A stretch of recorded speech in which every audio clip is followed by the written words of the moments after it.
안녕하세요, 김호준입니다. 한반도 전술핵 재배치를 위해 방미했던 보수야당 의원단이 지난 토요일 귀국했습니다. 미 국무부는 핵 우산으로 충분하다며 전술핵 재배치에 반대하는 공식 입장을 밝혔고, 미 의원들 역시 부정적인 의견을 피력했다고 합니다.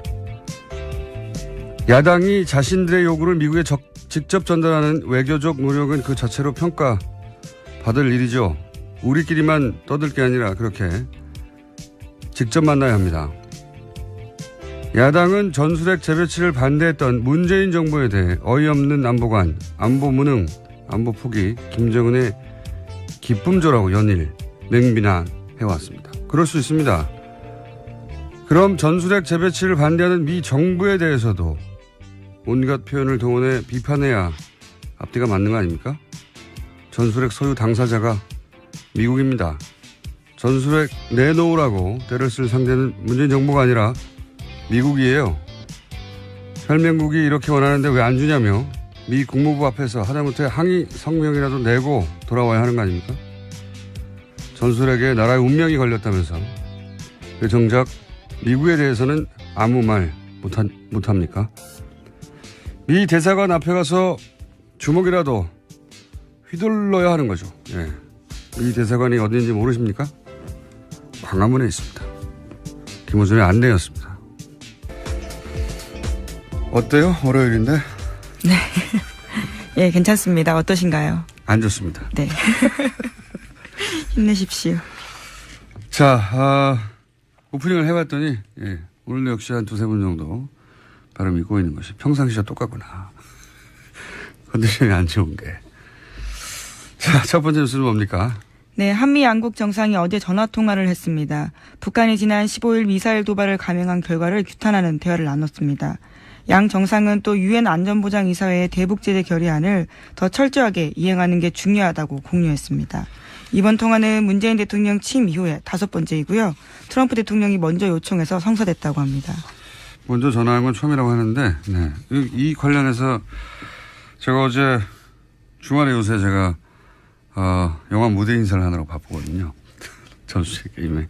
그래서 어제 밤늦게 기사를 몰아서 검색하다가 이 통화 관련해서 굉장히 재밌는 기사를 봤어요. 뭐냐면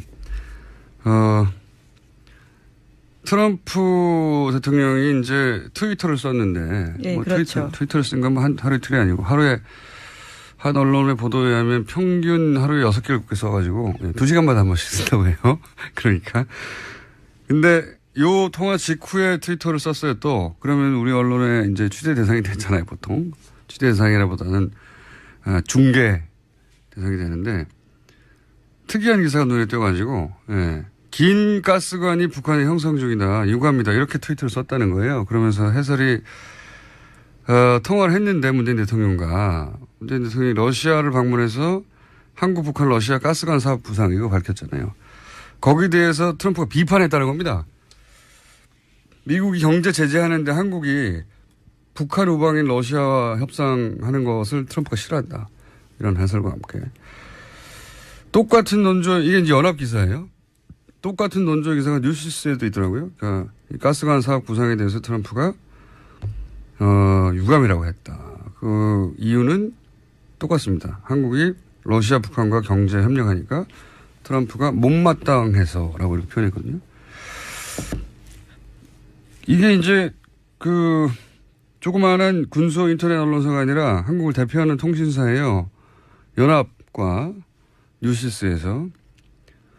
아무리 봐도 이럴 리는 없을 것 같아요. 이게 아무리 트럼프가 무례하고 자충우돌 하지만 러시아 사업권을 놓고 비판하는 건 말이 안 되거든요. 본인이 러시아가 얼마나 가까운데요. 그래서 원문을 찾아봤더니 트럼프가 쓴 것은 long gas line forming이에요. 이게 이제 주유소의 길을 길게 섰다는 얘기거든요. 주유소 앞에.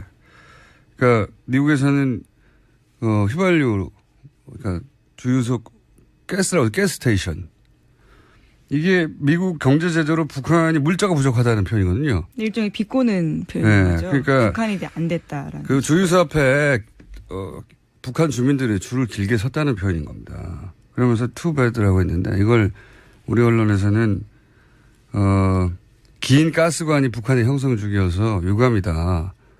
이렇게 번역을 해서 이 말도 안 되는 북한이 물자 부족을 겪고 있는데 쌤통이다 하고 자기가 한 북한 대북 경제 제재를 자랑하는 거예요, 이게. 트럼프가. 이거 어려운 용어도 아닌데 하나도. 이런 오보를 낸 것이 연합뉴스면 이게 대한민국을 대표하는 통신 아니에요? 이 기사를 쓴 분은 무려 워싱턴 특파원이에요.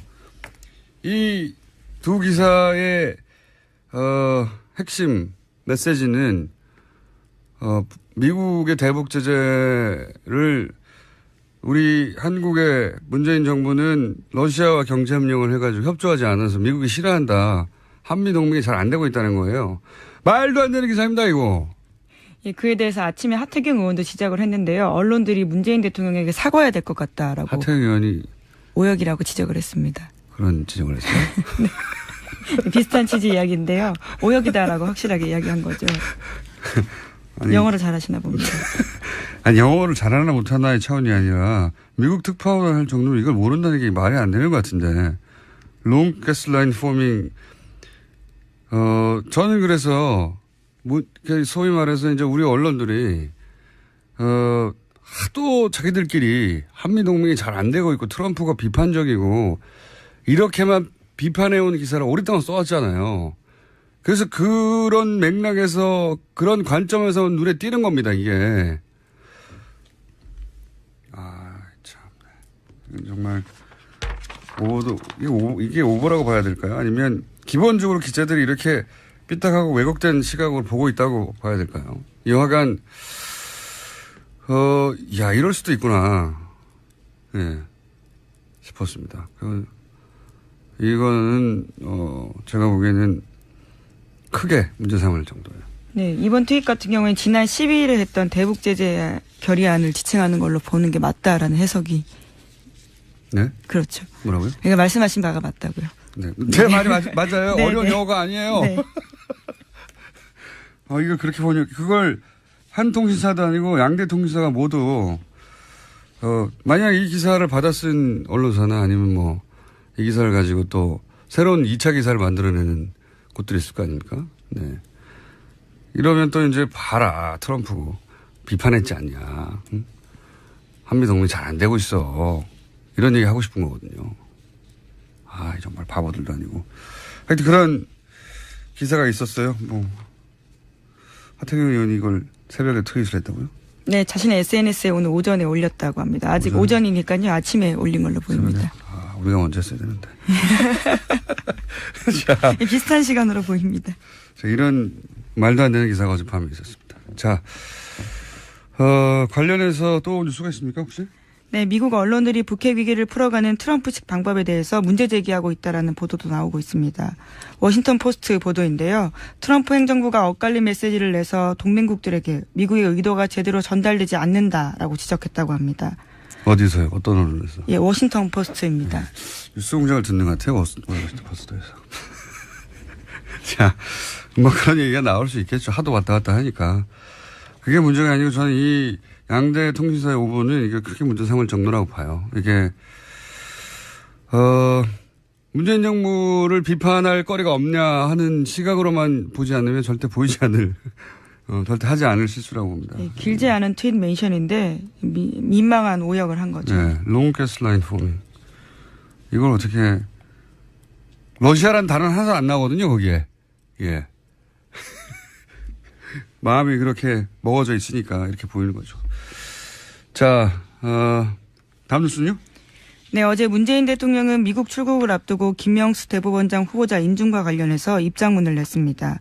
문 대통령은 사법부 새 수장 선임은 각 정당의 이해관계로 미룰 수 있는 문제가 아니라면서 조속한 국회 인준을 호소했습니다.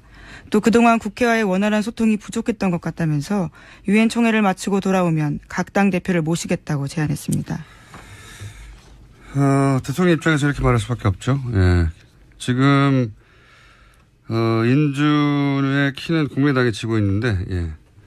지금 입장을 정확하게 내고 있지 않고, 과연 24일 전에 될지는 모르겠습니다. 지금으로서는. 자, 다음 뉴스는요. 예, 이명박 정부 시절 국정원 블랙리스트 계속 알려드리고 있는데요. 이번에는 연예인 블랙리스트가 아니라 방송사 주요 간부와 PD들에 대한 블랙리스트도 나왔다고 합니다. 관련해서 문건도 자세하게 나왔는데 국정원의 문건 제목은 문화방송 정상화 전략 및 추진 방안 2010년 3월에 작성됐다고 합니다.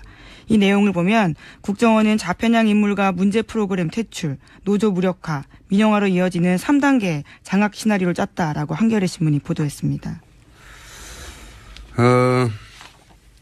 제가 직접 겪기도 했어요. 예. 제가 MBC에서 상담 방송을 잠깐 한 적이 있거든요. 예, 이 문건에서 지적하고 있는 좌편향 인물로 꼽히신 거죠? 아니, 근데 거기에 이제 보면은,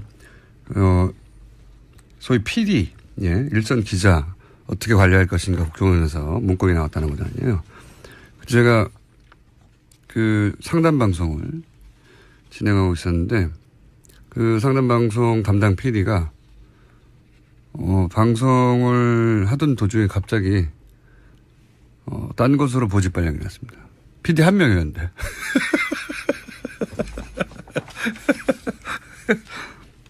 PD가 딴 곳으로 보내셨어요. 그냥 갑자기. 아무런 사전 통보 없이. 예. 그리고 없었어요. 프로그램이. 예, 제가 겪어봐서 압니다. 예. 이게 사전에, 예, 인사를 할 때 보통 이제 알게 됐잖아요. 회사 내에서 내가 어디로 간다 혹은 본인이 원하는 곳으로 가기도 하고. 그리고 방송에 연출 PD가 한 명인데 그 PD를 딴 데 보내면 어떻게 합니까? 방송이 어떻게 됩니까? 갑자기 보내버렸어요. 예, 그래서. 그런 일들이 실제로 정말 2010년부터 지금까지 일어났었던 거죠. 갑자기 보내고, 예. 그분은 그 다음에는 이제 PD가 아닌 일을 했죠. PD였는데. 지금 웃습니다만은. 그리고 이제 프로그램이 없었습니다. 그 문건대로 진행됐다는, 그게 사실이고 실제 경험하기도 했다. 야. 자, 다음. 저희 오늘 게스트가 많거든요, 오늘. 네. 복잡합니다. 예, 빨리빨리 전해드리겠습니다. 네, 빨리빨리 하죠. 이명박 정부 시절 국정원이 5.18 민주화 운동가 김대중 전 대통령을 비하하는 글과 사진을 인터넷에 올린 정황도 포착됐다고 합니다. 이것을 올린 사람은 김여진, 문성근 씨의 합성 나체 사진을 올린 사람과 똑같은 아이디라고 하는데요. 극우 인터넷 사이트에서 주로 쓰는 호남 비하 발언과 5.18을 폄하하는 발언을 썼다고 합니다. 지역 감정을 대단히 적극적으로 그때 활용했었어요. 예. 근데 이런 뉴스들 계속 얘기하지만 꼭 앞에 MB 국정원이라고 토를 다는데 박근혜 국정원은 MB 국정원 시절에 이렇게 성공적이었던, 되게 안 들켰잖아요. 그리고 자기들끼리는 실제로 성공적이었다고 뭐 자축도 하고 했다지 않습니까? 그걸 왜 박근혜 국정원 시절에는 안 했겠어요? 예. 자꾸 MB 국정원이라고 한정하는데 박근혜 국정원 시절에도 동일한 일이 계속 있었을 거라고 저는 추정하는 바입니다. 그런 뉴스가 이제 나오기 시작하겠죠, 조만간. 네, 현재 조사가 거기에 머물러 있기 때문인데요. 박근혜 정부 국정원까지도 올라갈 예정이라고 합니다. 알겠습니다. 그래서 문성근 씨가 일베 정권이라고 했었죠. 예. 그런 사진들은 일베에서만 나온 줄 알았더니 국정원이 직접 했다고. 예. 네, 그래서 국가정보원개혁위원회가 일베로 대표되는 극우 사이트에도 과거에 국정원이 돈을 댄 적이 있는지 조사하기로 했다고 합니다. 그런 뭐랄까요, 추정들 많이 했었죠. 예. 그리고 일베 유저들을 국정원에서 실제 초대해가지고 강연도 했었어요. 시계를 줬다라고 해서 예. 인터넷에 올라왔던 것도 본 기억이 납니다. 단순히 근데 그런 식으로 이제 격려하는 차원이 아니라, 예. 뒤에서 지원도 했느냐. 거기까지 조사가 이루어져야 될 사안이라고 보고요. 예. 제목 정도 읽고 끝내야 될 것 같습니다. 네, 방글라데시 당국이 미얀마에서 국경을 넘어온 로힝야종 40만 명에게 이동 금지 조치를 내렸다고 합니다. 복잡한 뉴스인데, 예, 로힝야족 뉴스 계속 나오는데 저희가 오늘은 4부에서 네, 국제뉴스에서 이 사안을 다루겠습니다. 이게 왜 뉴스가 됐냐면 이제 앞에 굉장히 긴데 이 뒷부분만 얘기하면 원래 로힝야족이 이제 방글라데시 지역에서 발원한 네, 소수민족이란 말이죠. 그런데 이제 영국이 거기다 강제 이주시켰죠. 복잡한 역사가 있습니다. 근데 이제 미얀마에서 탄압하니까 다시 방글라데시 넘어가려고 그러는데 방글라데시에서는 오지 말라고 하는 거예요. 미얀마하고는 언어와 종교가 통하지 않고 방글라데시하고는 언어와 종교가 통하거든요. 되돌아가겠다고 하는데 못 오게 하고 있는 거죠. 왜 이렇게 됐느냐? 말하자면 자기 선조들, 예? 선조들이라고 해봐야 긴 것도 아니고 100여 년 전인데 선조들 땅으로 돌아가려고 하니까 못 오게 하고 있다. 갈 데가 없어요. 예. 네, 이 문제는 저희가 4부에서 다뤄보겠습니다. 여기까지 하겠습니다. 시사인의 김은지였습니다. 감사합니다. 컨디션이 안 좋은 게. 자, 첫 번째 뉴스는 뭡니까? 네, 한미 양국 정상이 어제 전화통화를 했습니다. 북한이 지난 15일 미사일 도발을 감행한 결과를 규탄하는 대화를 나눴습니다. 양 정상은 또 유엔 안전보장이사회의 대북제재 결의안을 더 철저하게 이행하는 게 중요하다고 공유했습니다. 이번 통화는 문재인 대통령 취임 이후에 5번째이고요. 트럼프 대통령이 먼저 요청해서 성사됐다고 합니다. 먼저 전화한 건 처음이라고 하는데, 네. 이 관련해서 제가 어제 주말에 요새 제가 영화 무대 인사를 하느라고 바쁘거든요. 전수식 게임에. 그래서 어제 밤늦게 기사를 몰아서 검색하다가 이 통화 관련해서 굉장히 재밌는 기사를 봤어요. 뭐냐면 트럼프 대통령이 이제 트위터를 썼는데, 네, 뭐 그렇죠. 트위터를 쓴 건 뭐 하루 이틀이 아니고 하루에 한 언론의 보도에 의하면 평균 하루에 6개를 그렇게 써가지고 2시간마다 한 번씩 쓴다고 해요. 그러니까. 근데 요 통화 직후에 트위터를 썼어요 또. 그러면 우리 언론의 이제 취재 대상이 됐잖아요 보통. 취재 대상이라보다는 중계 대상이 되는데. 안녕하세요, 김호준입니다. 한반도 전술핵 재배치를 위해 방미했던 보수야당 의원단이 지난 토요일 귀국했습니다. 미 국무부는 핵 우산으로 충분하다며 전술핵 재배치에 반대하는 공식 입장을 밝혔고 미 의원들 역시 부정적인 의견을 피력했다고 합니다. 야당이 자신들의 요구를 미국에 직접 전달하는 외교적 노력은 그 자체로 평가받을 일이죠. 우리끼리만 떠들 게 아니라 그렇게 직접 만나야 합니다. 야당은 전술핵 재배치를 반대해 나라의 운명이 걸렸다면서 왜 정작 미국에 대해서는 아무 말 못합니까? 미 대사관 앞에 가서 주먹이라도 휘둘러야 하는 거죠. 예. 이 대사관이 어딘지 모르십니까? 광화문에 있습니다. 김호준의 안내였습니다. 어때요? 월요일인데? 네. 예, 괜찮습니다. 어떠신가요? 안 좋습니다. 네. 힘내십시오. 자, 오프닝을 해봤더니, 예, 오늘도 역시 한 2-3분 정도 발음이 꼬이는 것이 평상시와 똑같구나. 일단 문재인 정부에 대해 어이없는 안보관, 안보 무능, 안보 포기, 김정은의 기쁨조라고 연일 맹비난해왔습니다. 그럴 수 있습니다. 그럼 전술핵 재배치를 반대하는 미 정부에 대해서도 온갖 표현을 동원해 비판해야 앞뒤가 맞는 거 아닙니까? 전술핵 소유 당사자가 미국입니다. 전술핵 내놓으라고 때를 쓸 상대는 문재인 정부가 아니라 미국이에요. 혈맹국이 이렇게 원하는데 왜 안 주냐며 미 국무부 앞에서 하다못해 항의 성명이라도 내고 돌아와야 하는 거 아닙니까? 전술핵